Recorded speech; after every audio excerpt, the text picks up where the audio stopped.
it's important that the human race begin to follow the 4 rules of Dharma.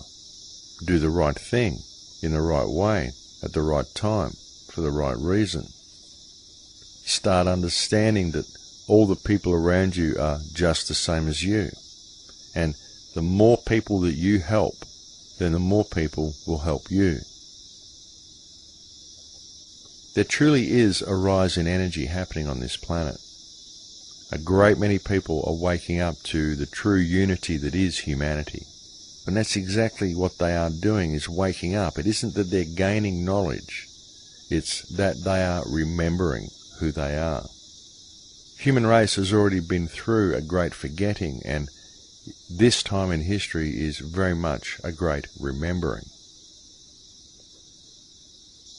The human consciousness has been fractured for a very long time, and it is now very much piecing itself back together and awakening from the dream world that we have been living in. The powers that be know this. They know that the frequency is rising. They know the world is changing and that people are reawakening to the power that they once had, the power that still lies within them. That's why all of these systems of control are being put in place. If people weren't waking up, they could just bumble along the way they always have been, with people none the wiser, people just going to work, getting paid, going home, watching television and just living their mundane little lives. But with the rise in frequency that's happening, with the conscious awareness that's growing on the planet, the power elite have reached the stage where it is necessary for them to put these systems of control in place, because once people wake up to how much they've been scammed, there's going to be a lot of people who are quite disturbed about it, and the elites, of course, fear for their own safety. Personally, I don't wish any harm to them. I don't feel any need to hurt these people. Sure, they've murdered a lot of people. Sure, they've got the blood of millions of people on their hands, but that's their karma. It's not mine. I don't wish to hurt them. I wish to help them. I wish to help them come back to their Dharma, start treading the path of compassion and empathy, start seeing the beauty of the world around them and the oneness and the connection of the human race. I don't wish them any harm at all. I honestly don't wish to harm anybody, but I very much wish to heal everybody, or at least help them to heal themselves. I feel that acting in a violent manner simply makes one part of the problem, and I very much wish to be part of the solution. Because to me the solution is very easy. The solution is unity. This unity is possible via the removal of fear, and it's easy to remove fear when one gains a true understanding of what reality is. And that is, in a nutshell, everything that I've been trying to tell people since I first started doing these broadcasts over 2 years ago. Sure, we've got a lot of problems, folks, but it's nothing that can't be fixed. It's nothing that can't be fixed if we would just look within ourselves, find the power that's there, and connect with those around us. That's what we're here to do. And I absolutely find it fascinating, folks. I mean, even when I look outside and I see chemtrails in the sky, I find it fascinating. When I see the propaganda on television, when I see the wars, when I see all of the trouble that the elite is going to take over this planet and to keep the people in a negative state, I find it fascinating that they have to go to all of this trouble simply to keep people locked down. I really do. That's how powerful we are.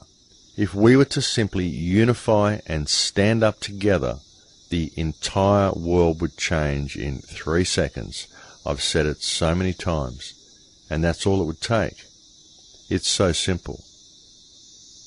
We seem to have this barrier. It's like a wall that we've got in front of ourselves. We just can't seem to see over the fence.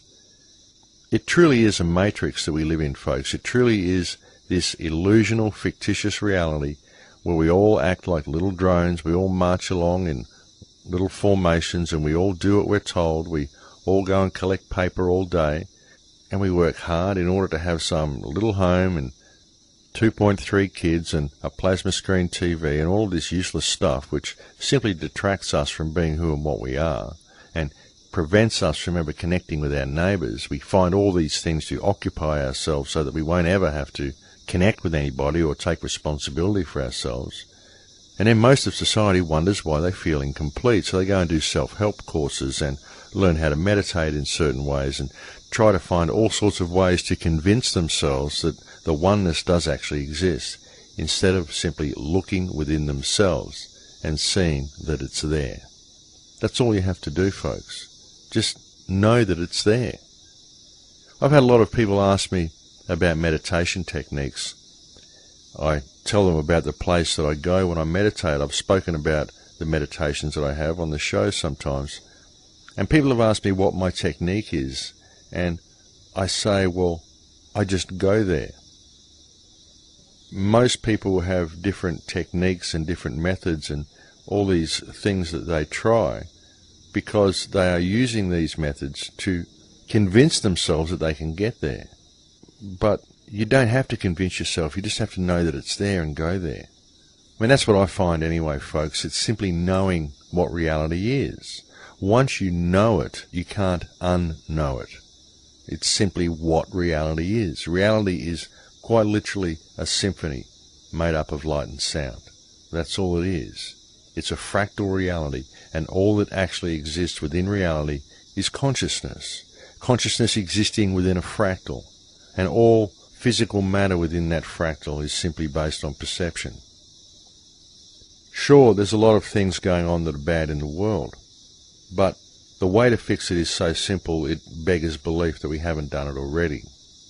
The problem is that there are so many people in fear of this reality that's been created, and they are too afraid to do anything about it. They believe that what they have to do is external, that they have to fight against the system. But they don't. The fight is within themselves. The fight is to remove the fear from their lives and connect with their neighbours, to connect with their community, to connect with those around them, to realise that we are each other. It's very much like the battle in that animated film between the ants and the grasshoppers. The ants didn't really have to do anything. All they had to do was stand in solidarity, and the grasshoppers went away. And that's all the human race has to do, is to stand in solidarity. And there's absolutely nothing the authorities can do. S510, Bill HR 875, all of the legislation that these governments are trying to enact, all of the wars that they are attempting to send people to, none of these things have to be. None of these laws have to be obeyed. None of these wars have to be fought. None of the New World Order plans have to come to pass. And all of it can be prevented by the human race simply uniting as one family and standing in solidarity in a united act of non-compliance to this system. Non-compliance to the police state. Non-compliance to the wars. Non-compliance to the IMF. Non-compliance to the continued enslavement of the human race, the continued degradation of the environment, the continued abuse of foreign lands, abuse of resources, abuse of people. All of this has happened because of a lack of solidarity. All of this has happened because the human race has always looked externally for help. We've always expected governments to fix problems. We've never wanted to fix them ourselves. And the only thing we have to do to fix them is to realise the connection we have with each other. To stand up when we see the abuse of another.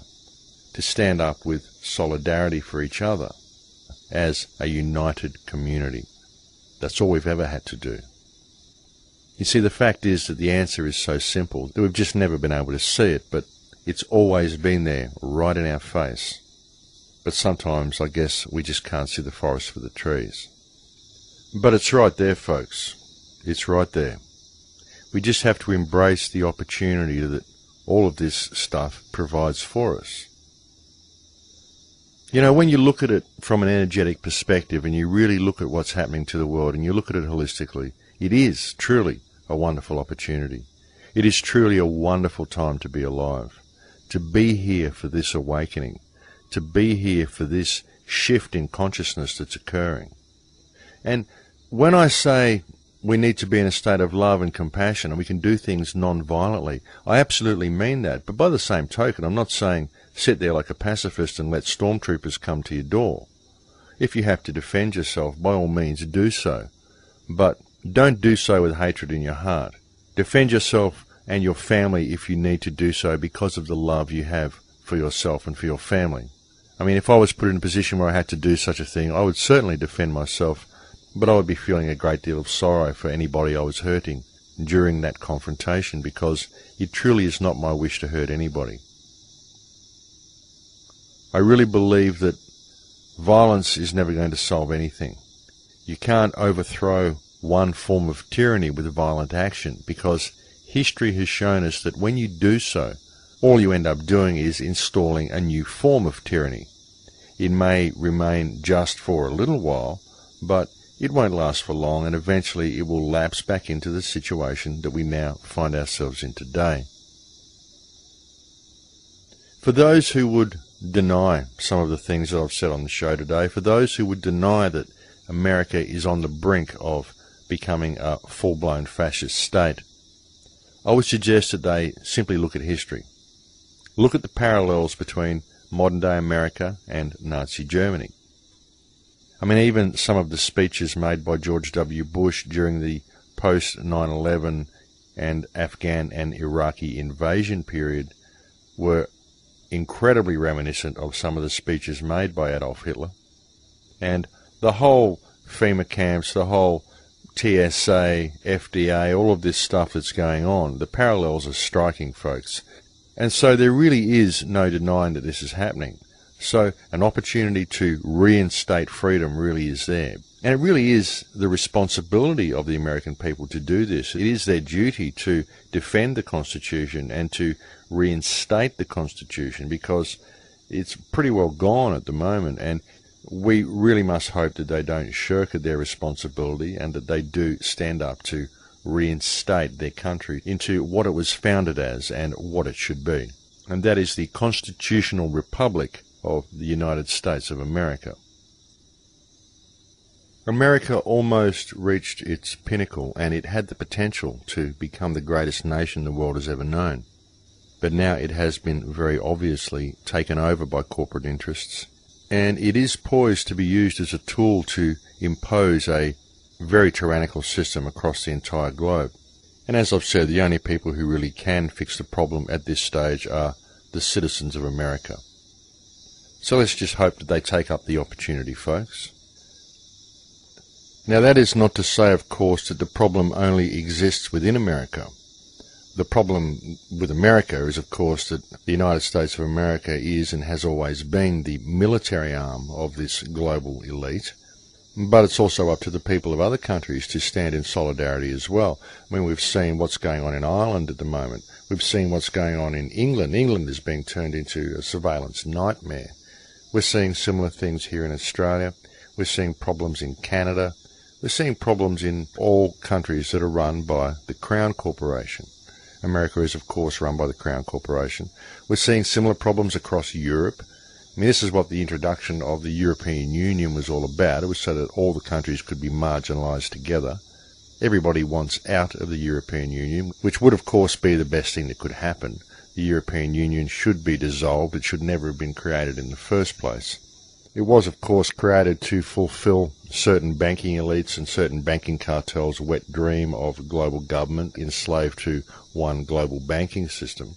This is the absolute fantasy of these people. This is what they've always wanted. And that's what all of this is pointing towards. That's where the world is heading.